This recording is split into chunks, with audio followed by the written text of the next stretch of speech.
नमस्कार, मैं कमलनाथ झा। शिक्षा की बात हर शनिवार की एक विशेष अंक में आप सभी का स्वागत करता हूं, अभिनंदन करता हूं। शिक्षकों के प्रश्नों के साथ आज हमारे बीच डॉक्टर एस सिद्धार्थ, शिक्षा विभाग के अपर मुख्य सचिव उपस्थित हैं। मैं आपका स्वागत करता हूं, अभिनंदन करता हूं सर। हमारे बीच आज 5 विशिष्ट शिक्षक उपस्थित हैं। ये राष्ट्रीय शिक्षक पुरस्कार प्राप्त किया है इन्होंने 2022 में और 2023 में। मैं इन शिक्षकों का भी हार्दिक अभिनंदन करता हूं, स्वागत करता हूं। इन्होंने अपने कुछ प्रश्नों के साथ सर के साथ बात करेंगे। अपर मुख्य सचिव महोदय का धन्यवाद हम लोगों को आमंत्रित करने के लिए। मेरा प्रश्न है सर कि सरकारी उच्च माध्यमिक विद्यालयों में अब अधिकांश स्कूल जो हाई स्कूल थे अब उच्च माध्यमिक हो गए हैं। इंटरमीडिएट की पढ़ाई अब उनमें हो रही है, किंतु बच्चों की उपस्थिति कम हो रही है, विशेष रूप से विज्ञान में। मैं समझता हूँ कि उसके कई कारण हैं। एक तो सत्रारंभ देर से होना और सत्रावसान जल्दी हो जाना। दूसरा, कोचिंग्स का स्कूल के टाइम में ही होना। विषय विशेष के शिक्षकों का अभाव होना और कुछ हद तक शैक्षणिक उदासीनता। हम लोग इस पर आदर्शवादी बातें करते रहे, किंतु व्यवहारिक रूप से, विशेष रूप से विज्ञान के विद्यार्थियों को स्कूल से जोड़ने के लिए क्या किया जाना चाहिए? देखिए, आज मैं एक 2-3 जिलों का मैं टीचर का जो पोस्टिंग का व्यवस्था है उसको समीक्षा भी कर रहा था, और मैं यही देख रहा था स्पेसिफिकली कि ऐसा कोई स्कूल छोटा तो नहीं है जहाँ पे साइंस का टीचर ना हो, मैथ्स का टीचर ना हो। तो ये हम लोग बहुत कोशिश में हैं कि ऐसा कोई स्कूल ना हो जहाँ पे साइंस, विज्ञान, मैथ्स या कोई हिंदी, सोशल स्टडीज़ और ये सब जितनी भाषाओं का है और जो कंपलसरी है, ये टीचर वहाँ मिसिंग ना रहे। यदि मिसिंग भी होते हैं तो बगल के स्कूल का डेपुटेशन या कुछ उस व्यवस्था से हम लोग उसको कोशिश करना चाहेंगे। तो ये हम लोग एडमिनिस्ट्रेटिवली हम लोग इसको पहले टैकल करते हैं। दूसरा है, कोचिंग वाला अभी भी बड़ा मेस है। मतलब ये कोचिंग का जो व्यवस्था है कि स्कूल टाइमिंग में ही बच्चे कोचिंग ले रहे हैं, ये अभी भी चिंता का विषय है। और मैं बार बार बोला भी हूँ कि स्कूल टाइमिंग में सरकारी जो स्टूडेंट और टीचर है वह कोचिंग संस्था में नज़र नहीं आएगा, और इस बार हम लोग कार्रवाई कर देंगे। तीसरा है, हम लोग ने अब आफ्टर द वेकेशंस हम लोग बायोमेट्रिक अटेंडेंस भी शुरू कर रहे हैं ऑफ स्टूडेंट्स। इसलिए स्टूडेंट्स को ये कंपल्शन भी रहेगा कि अब उनको बायोमेट्रिकली उनको रिकॉर्ड कर रहे हैं। ऐसा नहीं है कि वो केवल कागज़ में लिख दिया प्रेजेंट और 4 दिन बाद आया है सब में प्रेजेंट मार्क कर दी। तो ये बायोमेट्रिक अटेंडेंस भी स्टूडेंट की शुरू होने वाली है। हम लोग वो व्यवस्था पे काम कर रहे हैं। और एक तीसरा, जैसे मैंने बाकी आप सभी से सुना कि एक इनर मोटिवेशन भी टीचर का होता है जो इस पूरी व्यवस्था को ड्राइव करता है। देखिए, सरकारी व्यवस्था में हम क्या अपर मुख्य सचिव हैं, सरकारी जिसको कहते हैं सरकारी कर्मी ही हैं। मतलब स्कूल में हम नहीं पढ़ा सकते हैं, हम केवल अनुरोध कर सकते हैं, हम मोटिवेट कर सकते हैं, हम सम्मान आपको दे सकते हैं, लेकिन उस विद्यालय में पढ़ाना आपका काम है। मतलब उस किस व्यवस्था से पढ़ाते हैं और कैसे, जैसे अभी बता रहे थे कि खेल खेल के, गीत गा के, तो पढ़ाना तो आपको ही है। और ये आपके इनोवेशन और आपकी लगन और आपके कर्मठता पे ये सब निर्भर है। इस पर मतलब मैं ज़्यादा कुछ, मतलब मेरा कंट्रीब्यूशन नहीं हो सकता है। सर नमस्कार सर, मेरा सवाल है कि गुणवत्तापूर्ण शिक्षा तो लगातार बेहतर हो रही है, पर मेरा सवाल है कि क्या माध्यमिक स्तर पर सर कक्षा 9वीं 10वीं के बच्चों के लिए कैरियर गाइडेंस या स्किल शिक्षा के लिए भी विभाग क्या कुछ प्रयास कर रहा है ताकि ये बच्चे और बेहतर बन सकें? देखिए, इस बार हम लोग मंथली मैगजीन भी ला रहे हैं और इस पर कार्रवाई चल रही है कि एवरी मंथ स्कूल में मैगजीन भी जाए, स्कूल मैगजीन भी जाएगी, जिसमें 1 to 5 एक मैगजीन जाएगी, 6 to 8 एक मैगजीन जाएगी और 9 to 12 जो है तो तीसरी मैगजीन जाएगी। और इस मैगज़ीन में जो छोटे वाले हैं 1 to 5 में तो मोस्टली मैथमेटिक्स और रीडिंग है, जिसमें सभी आप जैसे टीचर से भी कंट्रीब्यूशन से वो बनेगा। जो 6 to 8 है और 9 to 12 है वो बेसिकली सब्जेक्ट और कैरियर ओरिएंटेड होगी। थोड़ा मैं धीरे धीरे, मतलब अचानक कैरियर तो नहीं बन सकता किसी का, तो धीरे धीरे उसको हम लोग पुश करेंगे कि साइंस में इंटरेस्ट है, मैथ्स में इंटरेस्ट है, रीडिंग में इंटरेस्ट है, हिस्ट्री में इंटरेस्ट है। तो इसलिए हम लोग सोच रहे हैं कि हम लोग जो कार्रवाई अब कर रहे हैं तो जो मंथली मैगज़ीन है वो लाइब्रेरी में होगी ऑब्वियसली, और हम लोग ये उम्मीद करते हैं कि सभी स्टूडेंट्स जब लाइब्रेरी में जाएंगे इस मैगज़ीन्स को पढ़ेंगे, इस पर चर्चा क्लास में होगी और हर महीने होगी तो अपडेटेड होगा। तो हम लोग का तो यही है कि ये कैरियर गाइडेंस इसी माध्यम से थोड़ा गाइड करें, और उम्मीद करेंगे कि टीचर उस मैगज़ीन को पढ़ के फिर आगे उसको ट्रांसमिट करें स्टूडेंट्स को। बहुत बहुत शुक्रिया सर। द्विजेंद्र सर, आपके कोई सवाल हो तो। आज हम लोगों को इस लायक समझे आप कि हम लोग भी कुछ शिक्षा के क्षेत्र में काम कर सकते हैं, तो इसके लिए सर आपको बहुत बहुत धन्यवाद, कोटि कोटि प्रणाम कि इतना बड़ा सम्मान पदाधिकारी का स्तर से जब से पुरस्कार मिला है, राष्ट्रीय शिक्षक पुरस्कार, तब से राज्य स्तर से लेके और जिला स्तर तक नहीं मिला था। तो वो सम्मान, और सबसे बड़ी पदाधिकारी हमारे सर्वा शिक्षा विभाग के पदाधिकारी के समक्ष हम अपनी बात को रख रहे हैं। ये खुशी भी है और गर्व तो हमको होना चाहिए ना कि इतने शिक्षाविद के बीच में मैं बैठा हूँ और निस्वार्थ भाव से जो बच्चों की पढ़ाई करवाते हैं, मतलब हम लोग तो ये इतने सारे गाइडलाइंस तो कभी दिए नहीं, और एक निस्वार्थ भाव से जो अपने स्व प्रेरित होकर बच्चों को जो ज्ञान देते हैं, मतलब इसके लिए जो मैं सभी का नमन करता हूँ। सर मेरा प्रश्न है, गुणवत्तापूर्ण शिक्षा में मेरा मानना है कि शिक्षक, छात्र और अभिभावक, ये तीन जो कड़ी है, इसका जुड़ाव जितना कस के होगा, फेविकॉल से हो या फेविक्विक से हो जुड़ाव, उतना ही शिक्षा में गुणात्मक सुधार होगा, बेहतर समाज का निर्माण होगा, और अन्य का हस्तक्षेप को थोड़ा कम किया जाए, और इन तीनों का जुड़ाव कितना ज़्यादा हो। अभी फेविकॉल लगा हुआ है, सोल्यूशन लगा हुआ है, उसको और जो साटने वाला चीज़ है, जोड़ने वाला चीज़ है, जो छूटे नहीं, ऐसा कोई व्यवस्था है तो। देखिए, मैं मतलब आपने अन्य बताया नहीं, अगर मुझे अन्य पता चल जाता तो मैं उस व्यवस्था को हटा ही देता। तो अब अन्य क्या है ये अब स्पष्ट नहीं मुझे किया, लेकिन हमारा मानना है कि 3-4 प्रकार के 4 स्टेक होल्डर हैं। एक तो शिक्षक हैं, एक स्टूडेंट है, एक अभिभावक है, और पंचायत के जनप्रतिनिधि हैं जो वहाँ पे गांव में घूमते हैं और गांव की व्यवस्था देखते हैं और ये खोजते हैं कि बच्चा कौन बाहर है अंदर है। तो ये सारी व्यवस्था मिलकर ही बनेगी। मतलब हमारा अपना मानना है कि जब तक समाज शिक्षा को अपना परम स्थान, जो वो सबसे इम्पोर्टेंट स्थान नहीं देगा, तब तक वो नहीं होगा। मतलब ये बिल्कुल नहीं है। अगर समाज सोचता है कि ऐसा ही है, स्कूल है, सरकारी कर्मी है, तब तो नहीं होगा ही। तो सभी को ये मतलब सोचना पड़ेगा कि जो शिक्षा का जो एक तो शिक्षा है सबसे इम्पोर्टेंट मतलब स्थान है, वो समाज को सोचना पड़ेगा। मुखिया जी हो, पंचायत समिति हो, या जो भी, और जीविका भी हो, और फिर ये जो फेविकॉल जिसकी बात करें, तीनों जुड़े हुए हैं, ये होना चाहिए।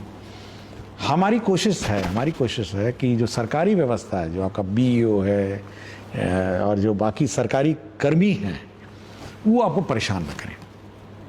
यदि उसी को अपने अन्य बोला है तो बात अलग है, मेरा अपना है कि ना ही आपको उसके पास जाना पड़े और ना ही उसको आपके पास आना पड़े। मेरी ये है एक सबसे आइडियल व्यवस्था है, ना आप उसके पास जाएं ना वो आपके पास आए, आप स्वतः प्रेरित रहें। आपने रिकॉर्ड कीपिंग है, जो भी ऑनलाइन अपना कंप्यूटर है उसमें डालिए कि भाई इतना अटेंडेंस आया, इतना ये हुआ। आपकी छुट्टी चाहिए तो ऑनलाइन डाला कि ऑनलाइन अपना अप्रूवल हो। तो मेरी तो अपनी कोशिश है कि ये जो अन्य जिसको आप कह रहे हैं ना, उसको जितना दूर रखा जाए आपसे और जितना ऑनलाइन उसको करा जाए उतना मैं कोशिश करता हूँ। मेरा अपना ये ऑब्जेक्टिव है। और समाज के 4 जो भाग हैं, समाज का पंचायत है और पंचायत प्रतिनिधि और सब हैं, सब लोग हैं, और शिक्षक और टीचर और स्टूडेंट है, ये सब मिलकर यही मेरा अपना है। मैं इसी पे काम करता हूँ। नमस्ते सर। और सबसे पहले तो सर इस पहल के लिए आपको हृदय से आभार कि आपने हम सभी को यहाँ एकत्रित किया और आप हमारी बातों को सुन रहे हैं, उसका निवारण भी निकाल रहे हैं। तो नहीं, आप तो और कष्ट लेकर आई हैं, आप तो दिल्ली से आई हैं। तो मेरे कार्यक्रम में आप दिल्ली से छुट्टी के दौरान बेटी छोड़ के आप आई हैं, तो इसके लिए तो मुझे आपको आभार प्रकट करना चाहिए। ये आपका प्यार और सानिध्य है जिसके कारण आपने खबर किया और हम लोग ये अवसर चूकना नहीं चाहें। तो सर मेरा यही प्रश्न है कि जैसा कि हम लोग जानते हैं, मेरा विषय अंग्रेजी है, तो पहला प्रश्न तो मैं उसी से करना चाहूँगी सर कि सरकारी विद्यालय में बच्चे अंग्रेजी सीखने और बोलने में बहुत ही संघर्ष का अनुभव करते हैं सर, क्योंकि ऑप्शनल सब्जेक्ट भी कहा जाता है इसको, और अंग्रेजी चूँकि विदेशी भाषा के रूप में है तो इससे थोड़ा डरते भी हैं सर। तो सर क्या मैंने अपने स्तर से तो इंग्लिश क्लब की स्थापना की है, लेकिन सर क्या सरकारी योजना में ऐसी कोई योजना है जैसे कि हम स्पोकन इंग्लिश क्लब या फिर लैंग्वेज लैब कहकर कुछ हम लोग स्थापित कर सके विद्यालय में? देखिए 1 to 5 तो टोटली मातृभाषा ओरिएंटेड है। उर्दू है तो उर्दू है, हिंदी है तो हिंदी है, तो वो बिल्कुल 1 to 5 तो हम लोग ने कॉम्प्रोमाइज़ नहीं किया। 6 से हम लोग इसको इंट्रोड्यूस करने की कोशिश में हैं। और जो मैगज़ीन की बात करते हैं इस बार जो हम लोग करेंगे, उसमें बहुत कुछ पन्ने अंग्रेज़ी के हैं, मतलब इंग्लिश स्टोरीज़ हैं, इंग्लिश ग्रामर है, इंग्लिश रीडिंग है, और धीरे धीरे उसको हम लोग, जैसे हम लोग भी मैगज़ीन पढ़ते थे बचपन में, तो कुछ हिंदी के पन्ने थे, कुछ इंग्लिश के पन्ने रहते थे, तो इस बार भी हम लोगों ने इंग्लिश के पन्ने डाले हैं। और धीरे धीरे हम लोग चाहते हैं कि इनको उस ओर लेके जाएं कि धीरे धीरे ओरिएंट किए जाएं। और आपके 9th 10th 11th 12th के बुक्स बाइलिंगुअल लाइब्रेरी में होंगे, मतलब एक तरफ इंग्लिश होगा एक तरफ हिंदी होगा। तो जो भी हम लोग नहीं चाहते हैं कि सब बच्चे, जिस बच्चे को भी अंग्रेज़ी मीडियम में मतलब ओरिएंट करके आगे जाना है, कुछ लोग 10th के बाद अपना पॉलिटेक्निक करते हैं, ITI करते हैं, 12th के बाद अपना, तो जिसको भी इस स्ट्रीम में आगे जाना है तो वो एक तरफ इंग्लिश पढ़ सकता है और एक तरफ हिंदी पढ़ सकता है, सेम टेक्स्ट है, कन्वर्जन है। तो उससे क्या होगा कि बच्चा, बड़ी संख्या में किताबें, छोटी संख्या में नहीं है, हम लोग चाहते, हम लोग उसको बार बार रीप्रिंट करके, क्योंकि बहुत मोटी किताबें हैं, हम लोग चाहते हैं कि बच्चे इंग्लिश और हिंदी एक साथ पढ़ें और धीरे धीरे ये ट्रांजिशन होता रहे। कोई ज़ोर ज़बरदस्ती हम लोग ये करना नहीं चाह रहे हैं, और ये उसके इंटरेस्ट की बात है, उसके मोटिवेशन की बात है। और अगर वो इंग्लिश में ही आगे जाना चाहता है तो इंग्लिश पढ़ेगा, केमिस्ट्री में फार्मूला है तो इंग्लिश में पढ़ेगा, मैथ्स का फार्मूला है तो इंग्लिश में साइड में पढ़ेगा। ये हम लोग का कोशिश है। श्रीकांत सर। प्रणाम सर। मेरा सवाल है कि सर आप बच्चों को लेकर के एवं उनकी शिक्षा को लेकर के बहुत ही अधिक संवेदनशील हैं। मेरा ये सवाल है सर कि बच्चों के व्यक्तित्व विकास के लिए आप जितने तत्पर हैं, क्या बच्चों में इम्पैथी का विकास हो, इसके लिए सर आपके पास कोई कार्य योजना है? देखिए, मैं हमेशा कहता हूँ, जो आज का बच्चा है ना 4 साल, 20 साल बाद यही आपके समाज का संचालक होगा। मतलब 4 साल 5 साल मतलब यही समाज में रहेगा। हम लोग तो बुजुर्ग हो जाएंगे, लेकिन समाज वही दिखेगा। अगर आज उसको ट्रैफिक नियम नहीं समझाएंगे, अगर आपको उसको सिविक सेंस नहीं समझाएंगे, तो 24 साल के उम्र में वो सिविक सेंस क्या हो, तो कुछ भी नहीं समझेगा। समाज में जो न्यूसेंस होता है ना, वो उस स्टेज से निकलता है। जैसे मैडम बता रही थी, किशनगंज में लड़की और लड़कों के बीच का जो कोऑर्डिनेशन है, अगर हम ये कोऑर्डिनेशन हम लोग बचपन से उनको नहीं सिखाएंगे तो भविष्य में बहुत समस्या खड़ा कर देगा। मतलब हो सकता है वायलेंस अगेंस्ट वुमेन हो जाए। और मैं बहुत ही घोर विरोधी हूँ इस बात का, घोर विरोधी, कि कोएड स्कूल में एक क्लासरूम में लड़कियों को बैठा दीजिए, दूसरे क्लासरूम में लड़कों को बैठा दीजिए। और कभी कभी मैं मास्टर्स से पूछता हूँ, हेडमास्टर से, भाई ये क्यों बैठाएं आप? तो उनका कहना था कि लड़के बहुत बदमाशी कर रहे हैं इसलिए लड़कों को अलग बैठा दिया और लड़कियों को अलग बैठा दिया। मैंने कहा ये बताओ यार, जब ये बाहर जाएंगे समाज में या घर ही जाएंगे ये, मतलब हर बार आपका 12 घंटे तो स्कूल में नहीं है, वो तो 4-5 घंटे हैं। सिखाना आपका काम था कि भाई लड़की और लड़के समाज में एक मतलब कोऑर्डिनेशन के रूप में या कोऑर्डिनेट करके कैसे रहें। वो तो बाहर जाकर तो क्या करेगा आप समझ सकते हैं, वो लड़की के साथ छेड़खानी कर देगा। तो ये जो शिक्षा है ना, शिक्षा, ये केवल स्कूल के इसका जो आउटकम है, इसका ये केवल वो जो घंटों से सीमित नहीं है कि सुबह 6 बजे आइए 12 बजे जाइए उसके बाद पिंड छुड़ाइए। नहीं, ये पूरा का पूरा आपके वर्तमान समाज का इफेक्ट करता है और भविष्य में भी यही आपको सामने दिखेगा। अगर 10 साल 15 साल बाद वो बोलेंगे कि देखिए मैकेनिक को काम नहीं करना आ रहा है, ये देखिए ये उजंड आदमी सब बच्चा सब है या बदमाशी कर रहा है, तो इसका मतलब उसको कोई शिक्षक 15 साल पहले उसको सिखाए नहीं, या उस समय का जो शैक्षणिक व्यवस्था है उस शैक्षणिक व्यवस्था ने उसको इस काबिल नहीं बनाया कि वो बिहेव ठीक करे। तो एम्पैथी की आपने बात की, एम्पैथी भी वही बात है। तो हम इस 6 घंटे में यह बहुत उम्मीद करते हैं, हम तो कुछ ज़्यादा ही उम्मीद करते हैं कि इसी बीच आपको शैक्षणिक कार्य उसको समझाना है, उसको सिविक सेंस भी समझाना है, उसको डिसिप्लिन भी समझा। आप किताबें देखी होंगी, इस बार किताबें मैंने ही डिज़ाइन किया, कवर मैंने डिज़ाइन किया है, जो आगे और पीछे की कवर मैंने डिज़ाइन किया है। तो लोग पूछे कि क्यों, मैंने कहा उसको ट्रैफिक लाइट सिखाने के लिए, उसमें ट्रैफिक लाइट लिखे हुए हैं, उसमें क्यू में खड़े हुई है ये लिखा है कि भाई आप कतार में खड़े होइए ये लिखा है, उसमें हॉर्न मत बजाइए ये लिखा है उसमें। मैंने कहा भाई आप समाज में सिविक सेंस, वातावरण को साफ रखें, ये बने हुए चित्र आप नोटबुक को नोटिस नहीं किए होंगे कवर पेजों में, वो कवर पेज मैंने डिजाइन किए हैं। किताब का कंटेंट अलग है, कवर मैंने किया है, एक एक चीज उसका, कि बच्चे को चाहे किताब पढ़े नहीं पढ़े लेकिन ये कवर पेज तो पढ़ ले। समाज में एक सभ्य सिविक सेंस वाला व्यक्ति कम से कम रहे। ट्रैफिक लाइट है, उसमें बहुत कुछ है, पढ़िएगा देखिएगा, हाथ धोने का है, बहुत कुछ उसमें। तो ये सारा का सारा जो व्यवस्था है, शैक्षणिक व्यवस्था, ये केवल किताब के अंदर वाली पन्ने नहीं है, इसके अलावा बहुत कुछ है। एम्पैथी है, सिविक सेंस है, लड़का लड़की को इज्जत दे, सम्मान दे, यह भी है, यह भी बहुत इंपॉर्टेंट है। और ये स्कूल व्यवस्था को ही सिखाना है। अलग लड़की को बैठा दिए, लड़के को बैठा दिए, कहे कि चलिए 12 बज गया, घंटी बजाए, जाइए आप लोग अपना जाइए। नो, ये आप ही का काम है कि समाज का हर स्टूडेंट को उसके सिविक सेंस और उसके बिहेवियर चेंज लाना, ये स्कूल का काम है। मैं व्यक्तिगत रूप से अपने शिक्षा विभाग और बिहार विद्यालय परीक्षा समिति के बीच सामंजस्य का अभाव देखता हूँ। यद्यपि बिहार विद्यालय परीक्षा समिति ने परीक्षा प्रणाली को पारदर्शी बना दिया है, बावजूद कुछ कार्यों से पठन पाठन बुरी तरह प्रभावित हो रहे हैं।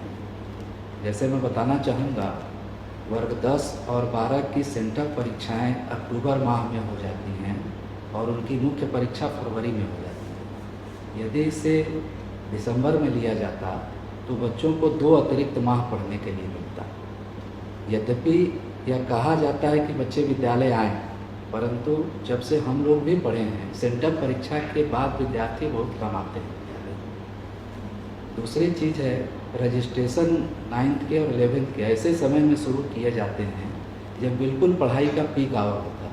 यह हमारा समर वेकेशन के बाद जो खुलेगा अगस्त, आप सर विद्यालयों में शिक्षकों के माध्यम से ही यह कार्य कराए जाते हैं, नॉन टीचिंग स्टाफ बहुत कम है या तो नहीं है, तो एक पूरा का पूरा सिस्टम उसमें लग जाता है। इससे समय की भी बर्बादी होती है और हमारे पढ़ाई का महत्वपूर्ण समय खराब हो जाता है। वर्ग 11 के नामांकन की जो प्रक्रिया है यह बहुत विलम्ब से शुरू होती है और इसमें बहुत सारे स्थानीय बच्चे जो हैं या उसी विद्यालय के बच्चे दूर दराज के क्षेत्रों में चले जा रहे हैं। तो इसमें भी सुधार किया जा सकता है। जो बच्चे जिस स्कूल से पढ़े हैं वह उसी स्कूल में रह जाएं और जिनको जाना हो वहाँ से उनके लिए ही नामांकन की प्रक्रिया शुरू की जाए, तो इसमें सुधार की जा सकती है। देखिए, इसमें हम लोगों ने पहला वाला तो लास्ट जो प्रश्न है उसको लोगों ने गाइडलाइन इशू किया था, आपने उसको देखा नहीं होगा, लेकिन हमने ये कहा कि जो बच्चा 10th पास कर गया वो उसी स्कूल में 11th करेगा और जिसको बाहर जाना है वो अपना जाए। ये ऑलरेडी एक स्टैंडर्ड गाइडलाइंस हैं और ये हम लोगों ने कहा कि कोई अलग से एडमिशन की प्रक्रिया नहीं स्टार्ट करें, आप सीधा उसको उसी स्कूल में 11th में पढ़ाइए और जिसको बाहर जाना है उसका टीसी दे दीजिए। तो ये हम लोगों ने पहला तो काम किया। दूसरा, ये मेरी जानकारी में नहीं था, ये जो आपने कहा टाइमिंग का और डेट्स का, मैं धन्यवाद देता हूँ कि आपने ये सब जानकारी दिया। तो हम लोग अब एग्जामिनेशन बोर्ड के साथ बैठेंगे और एक कॉमन कैलेंडर हम लोग इशू करेंगे, शिक्षा विभाग और बोर्ड एक साथ इशू करेगा। आपने कहा है कि बड़ी जल्दी सेंटअप परीक्षा होता है, तो इसको ऑब्वियसली हम लोग इसको आगे पीछे करेंगे अब, और रजिस्ट्रेशन की प्रक्रिया भी ऐसी करेंगे ताकि ज़्यादा मेहनत ना लगे और और ऐसे समय हो जहाँ मतलब एक प्रक्रिया को भी सरल करने की कोशिश करेंगे। तो ये हम लोग कोशिश करेंगे, लेकिन कैलेंडर हम लोग जॉइंटली इशू करेंगे, पहले तो ये है। और 11th को हम लोग ने तो कह दिया कि भाई आप से परीक्षा बोर्ड को कि आप सीधा उसी स्कूल में आप 11th 12th तक पढ़ाई करेगा और अन्य किसी को जाना है किसी कर दें। तो ये हम लोगों ने ऑलरेडी इशू कर दिया लास्ट में। व्यवहारिक नहीं है सर, अभी जो लिस्ट जारी हुए हैं उसमें से उस विद्यालय के बहुत सारे बच्चे बाहर चले गए। जैसे मेरे विद्यालय उन्होंने अप्लाई किया होगा, उन्होंने अप्लाई किया फर्स्ट ऑप्शन में डाला हुआ है। अच्छा, ये हम देख लेते हैं, हो सकता है कि उन्होंने वो मेरिट मैं इसको चेक करता हूँ, मैं आई जस्ट चेक। एक प्रश्न और था सर कि हमारे यहाँ 2400 बच्चियाँ हैं और 28 सेक्शन हैं। मैं कई स्तरों पर इसकी बात कर चुका हूँ और हमारे यहाँ मात्र 21 शिक्षक हैं। यदि गार्जियन गवर्नमेंट के तहत अभिभावकों के सहयोग से 14 शिक्षक न रखे जाते तो शायद विद्यालय की हमारी यह अच्छी व्यवस्था नहीं होती। और बहुत सारे विषयों में शिक्षकों का अभाव है। कुछ ऐसे विषय में शिक्षक विभाग के द्वारा भेज दिए गए हैं जिसकी पढ़ाई हमारे यहाँ नहीं होती। फिर पीएम श्री के तहत 6 से 8 तक अभी 300 बच्चियाँ नामांकित हैं, 400, जिनमें 7 और 8 की एक भी किताब विद्यालय को नहीं मिली है। पिछले मन की बात से शिक्षा की बात में भी मैंने क्वेश्चन भेजा हुआ था और इसको कई बार मैंने उठाया है। बच्चे बिना किताब के कैसे पढ़ेंगे, जबकि अब किताबें विभाग से ही उन्हें मिलती हैं, बाजार में नहीं मिल पाती। ठीक, किताब का तो हम लोगों ने जो हम लोग का पाइपलाइन है हम लोग बीआरसी में देते हैं और रिक्विजिशन के आधार पे ये वहाँ पे उपलब्ध होता है।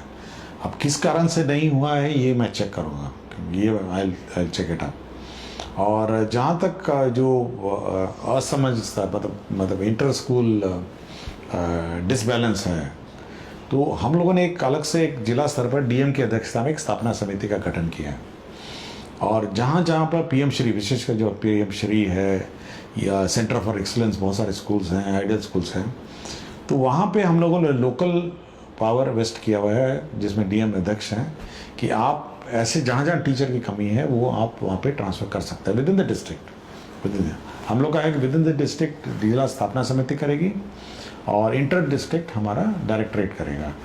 तो अभी तो सब ट्रांसफ़र में होंगे, तो जब आप स्कूल में जाएंगे तो जो स्कूल के टीचर्स और जो सब्जेक्ट्स के टीचर मिसिंग हैं तो जिला स्थापना समिति इसको कोऑर्डिनेट करके वापस अपने अपने जगह पे डालेंगे। और अगर आपको 14 टीचर्स चाहिए भी होंगे तो किसी स्कूल से आपको ट्रांसफ़र करके इसको पोस्ट कर देंगे।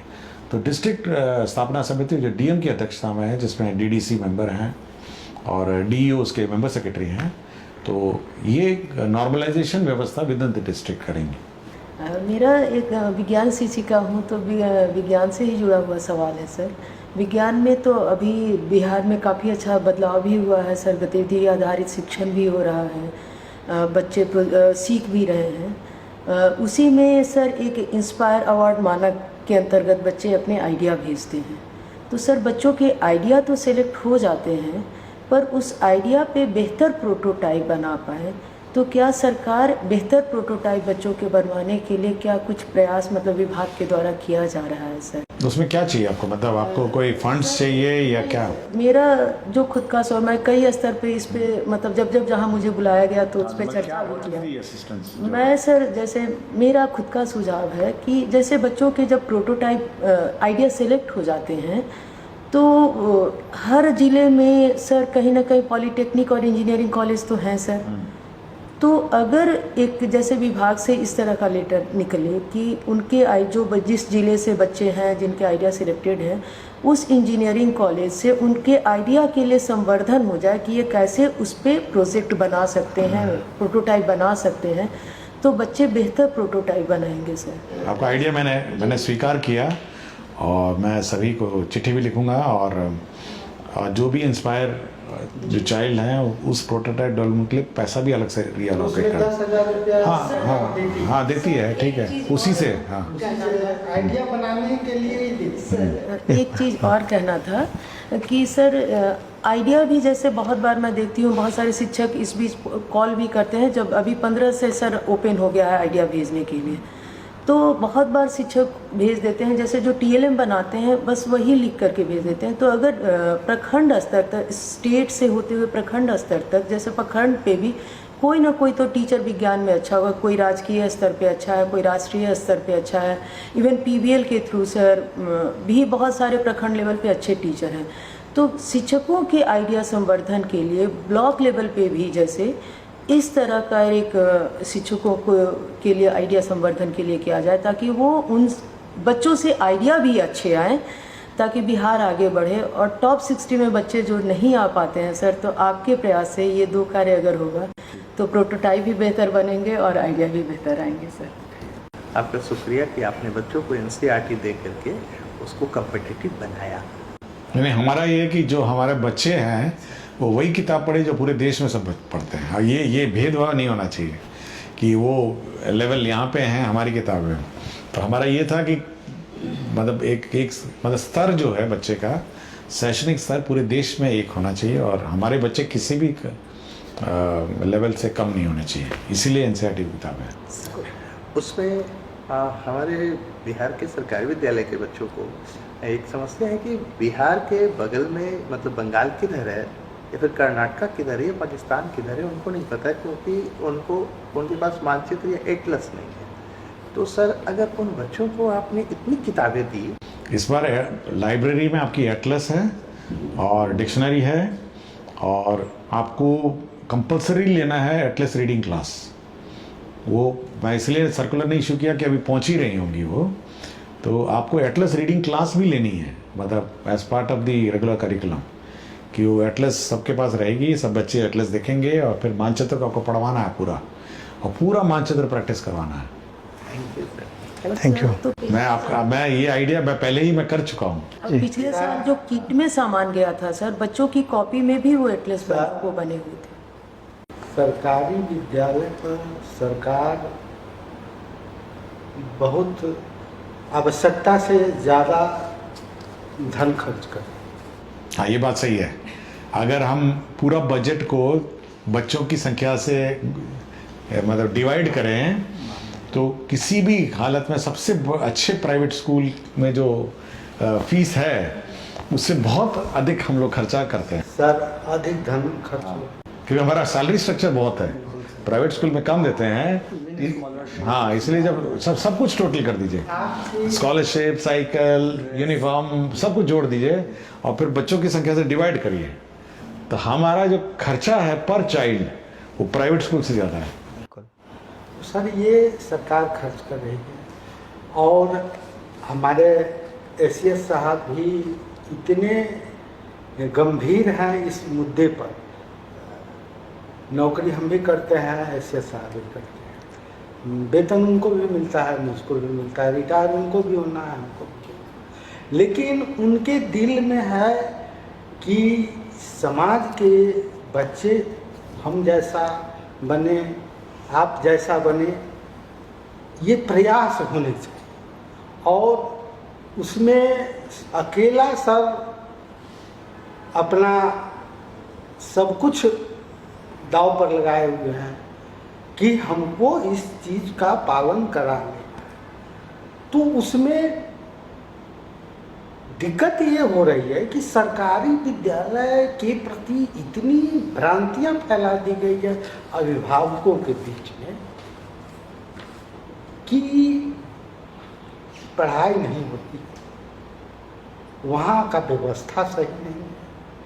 प्राइवेट स्कूल में बढ़िया पढ़ाई होता है, प्राइवेट में पढ़ाइएगा तो आपका नाम होगा कि फलना का बेटा प्राइवेट में पढ़ता है, और सरकारी में पढ़ाए इतनी तो हर कमज़ोर हो जाता है सरकारी में पढ़ते। ये जो भ्रांतियाँ है, इस भ्रांतियाँ को दूर हम कैसे करें, अभिभावक को कैसे सरकारी विद्यालय से जोड़ें, इसमें हम लोग पूर्ण सफल नहीं हो पाए हैं। इसमें कैसे देखिए बहुत सारी चीज़ें इसमें। सबसे पहले तो मैंने ये भी बोला है कि जब असेंबली होगा तो इतनी तेज मतलब लाउड स्पीकर जब बजाइए कि पूरा मोहल्ला पूरा गांव जाग जाए कि यहाँ स्कूल शुरू हुआ। पहले तो वो रोज अभिभावक एक दिन देखेगा सुनेगा, दूसरे दिन तीसरे दिन अपने बच्चे को भेज देगा, ठीक है, वहाँ तक तो ठीक है। दूसरा है कि जब वो देखेगा कि बच्चा जो है घर आया है और बैठ के होमवर्क कर रहा है, तो उसको ये लगेगा कि कुछ पढ़ के तो ज़रूर आया है और कुछ पढ़ने, कल उसको क्लास है इसका, और नहीं पढ़ के जाएगा तो ये बिल्कुल पता नहीं क्या हो जाएगा। तो उसको ये भी फीलिंग होती है कि बहुत सारे अभिभावक को पता भी नहीं है कि कैसे पढ़ाई हो रही है, लेकिन वो देख रहा हो कि मेरा बेटा बैठ के पढ़ रहा है और कुछ किताब खोला है, लिख रहा है कुछ।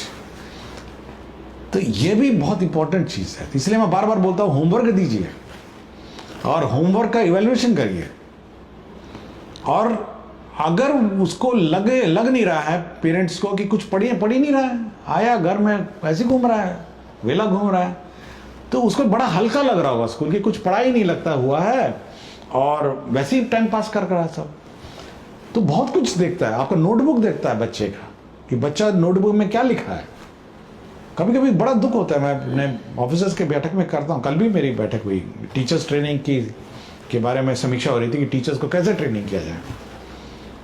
तो मैंने कहा कि भाई ऐसा कैसे हो जाता है कि इतना ट्रेनिंग देने के बाद भी वो स्टूडेंट जो है एक पन्ने पे इंग्लिश है, एक पन्ने में हिंदी है, एक पन्ने में मैथ्स है, एक ही नोटबुक में, और टीचर वहाँ पढ़ा रहा है मैथ्स और यहाँ पे हिंदी का पन्ना खोल के बैठा है। कल बहुत दुखी था मैं। कल मैं पूरा टीचर्स ट्रेनिंग की समीक्षा की कि कैसे टीचर ट्रेनिंग होगा, क्या है, इस करिकुलम को सुधारा जाए। अभी नए डायरेक्टर एसीईआरटी नए ज्वाइन भी किए इसी चक्कर में।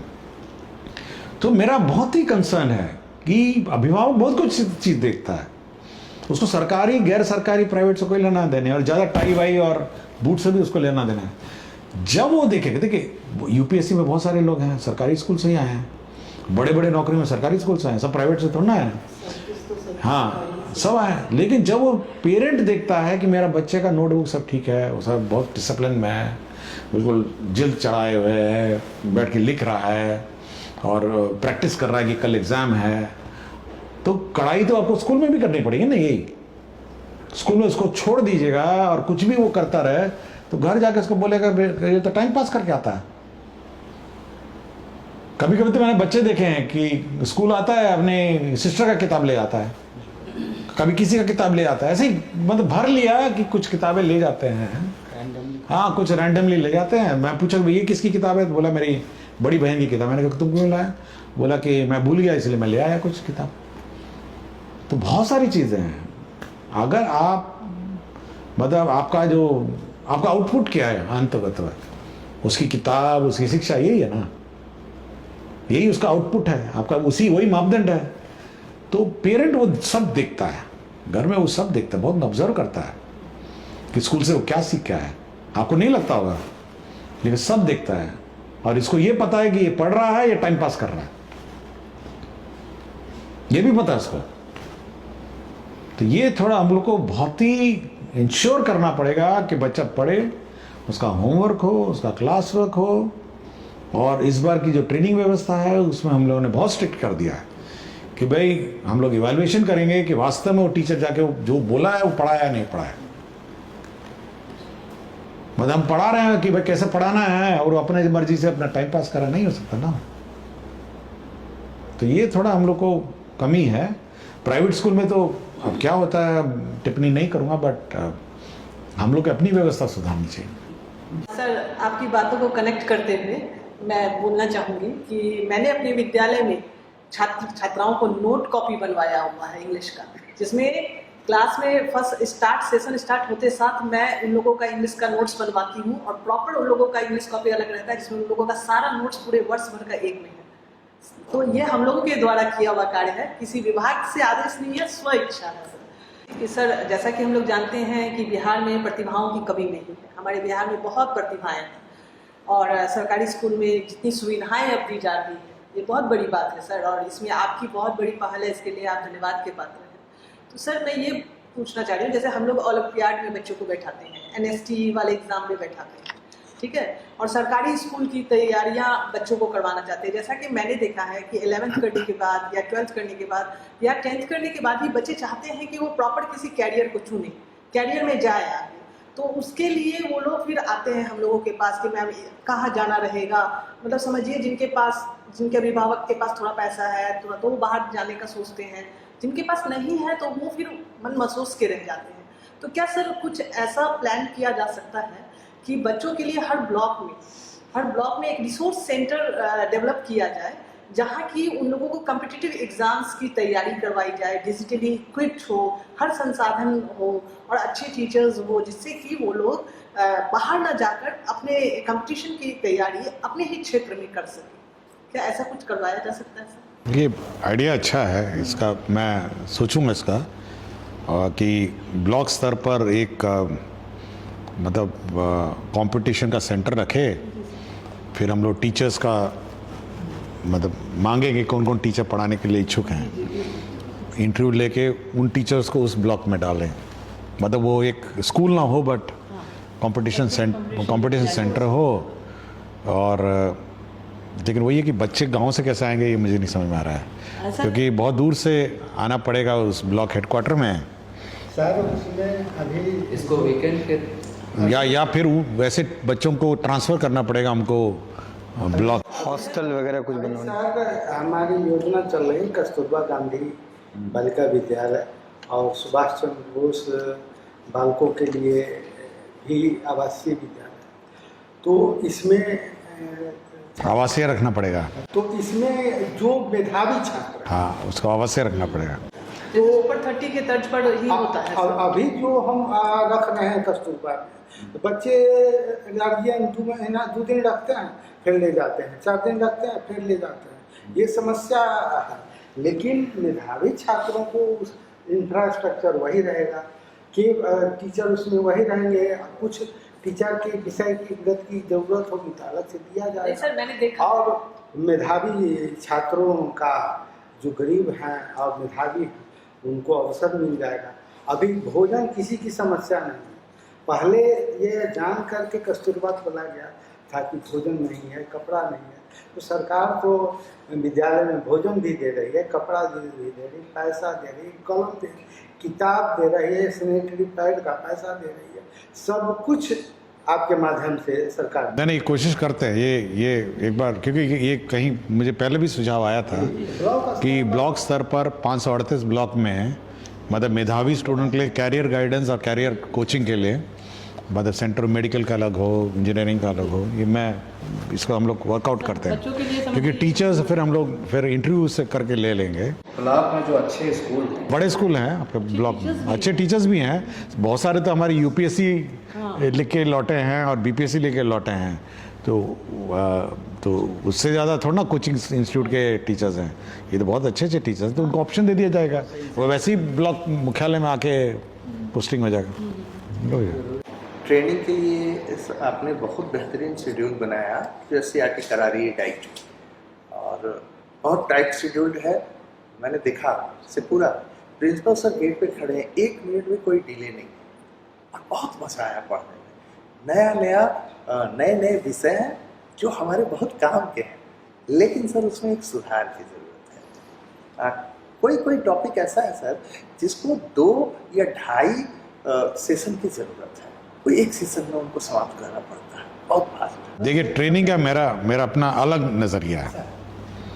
ट्रेनिंग का मेरा नज़रिया है कि हम लोग को ट्रेनिंग इंस्टीट्यूट में सब्जेक्ट ट्रेनिंग नहीं देना चाहिए। वो यूट्यूब में है, अपना देखिए, ऑनलाइन देखिए, पढ़िए, अपना करिए। हमारा ये है कि ट्रेनिंग स्कूल्स में कैसे पढ़ाना है, इस पर ट्रेनिंग होना चाहिए, क्योंकि वही मिसिंग है, मतलब वही गड़बड़ा रहा है। मतलब जो है कि स्कूल में कैसे, मतलब हाँ, में होमवर्क देना है, क्लास वर्क देना है, स्टूडेंट को कैसे अट्रैक्ट करना है, स्कूल का संचालन कैसे करना है, क्लासरूम का संचालन कैसे करना है, PTA कैसे करना है। तो हम लोग ये इस बार फोकस कर रहे हैं नॉट ऑन द सब्जेक्ट। हम लोग चाह रहे हैं कि आपका ये स्कूल का संचालन और स्कूल में जो प्रक्रिया है, इस पे ज़्यादा फोकस करेंगे। और जहाँ तक सब्जेक्ट का कंटेंट है, यूट्यूब में है, हम लोग यूट्यूब लिंक दे देंगे आपको, ऑनलाइन पढ़ लीजिए जाके, क्योंकि बैठ के सब्जेक्ट नहीं पढ़ा सकते हैं, वो तो ऑलरेडी आप पढ़े हुए हैं, और नए नए सब्जेक्ट है, अपना नया नया यूट्यूब में पढ़िए।